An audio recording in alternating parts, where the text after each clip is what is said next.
The UK has officially been taken over now that NXT UK has presented us NXT Takeover Blackpool. 5 fantastic matches, new champions, some remaining champions. We're going to talk about it. I'm Travis Colt, and this is my review of NXT UK Takeover Blackpool. We open up crowning our very first NXT UK Tag Team Champions, the Grizzled Young Vets, Zach Gibson and James Drake, defeating Mustache Mountain. We were supposed to have Travis Banks versus Jordan Devlin, but due to an attack by Devlin earlier and a failed attempt at trying to gain an advantage before the match, Travis Banks was left with a major knee injury and was taken out of the match.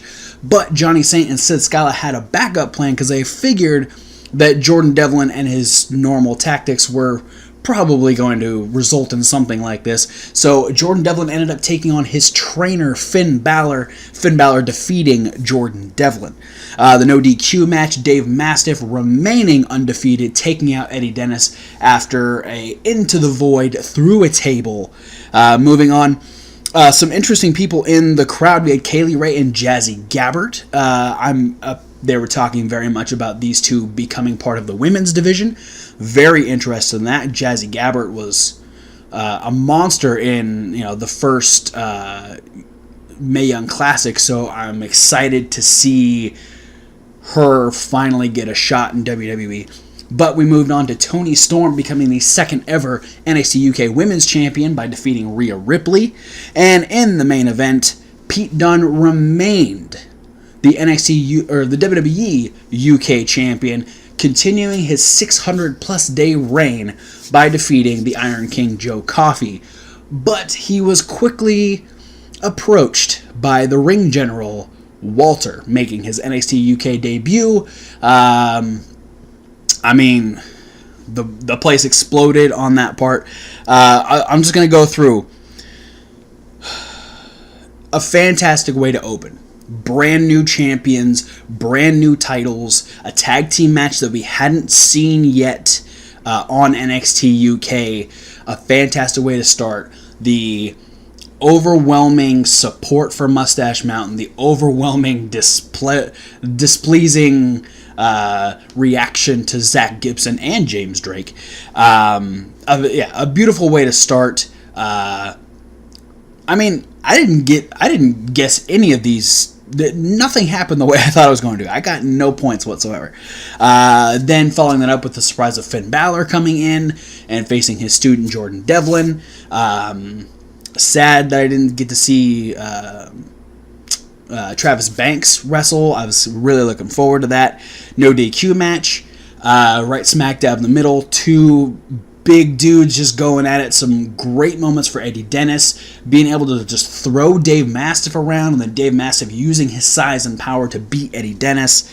Toni Storm fighting through a lot of personal issues right now and becoming the champion. Rhea Ripley looking strong, Toni Storm having to hit her with 2 Storm Zeros.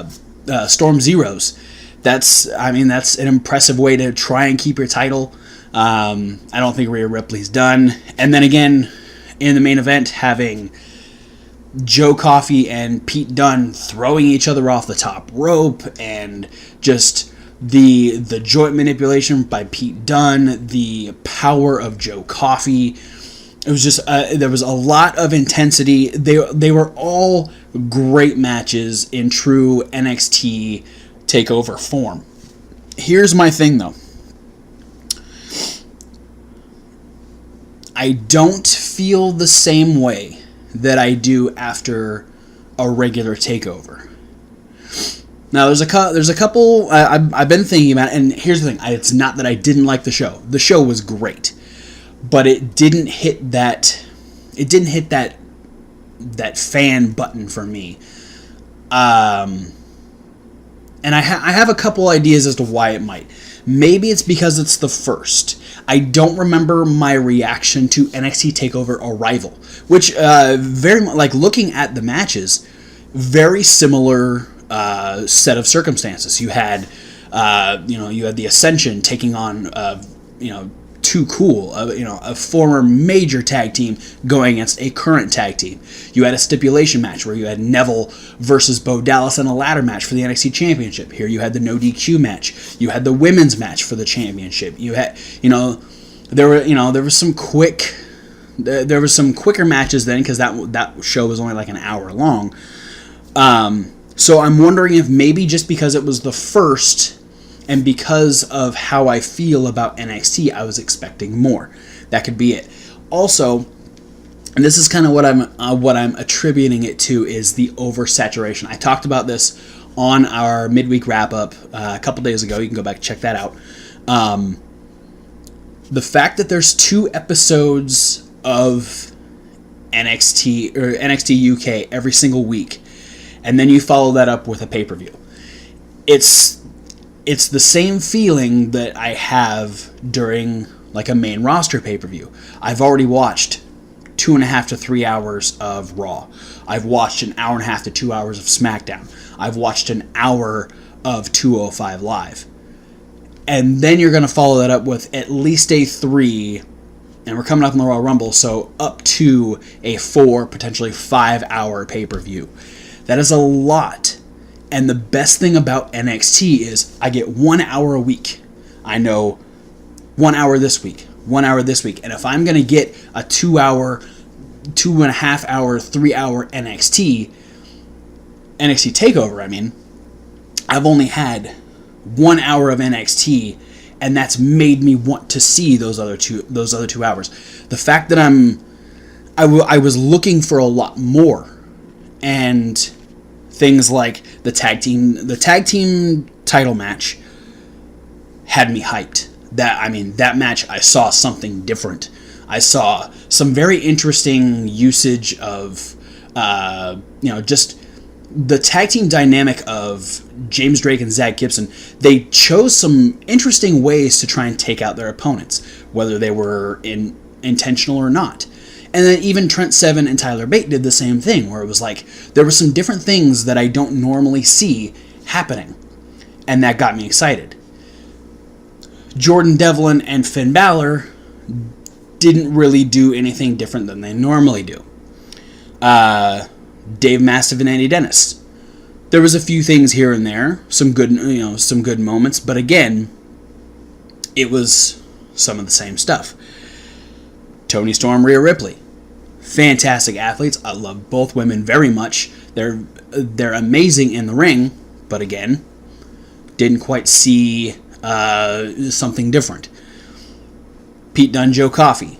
A lot of the same stuff. A few things here and there, but a lot of the same stuff. And then the debut of Walter. That made me excited because now there's something new happening.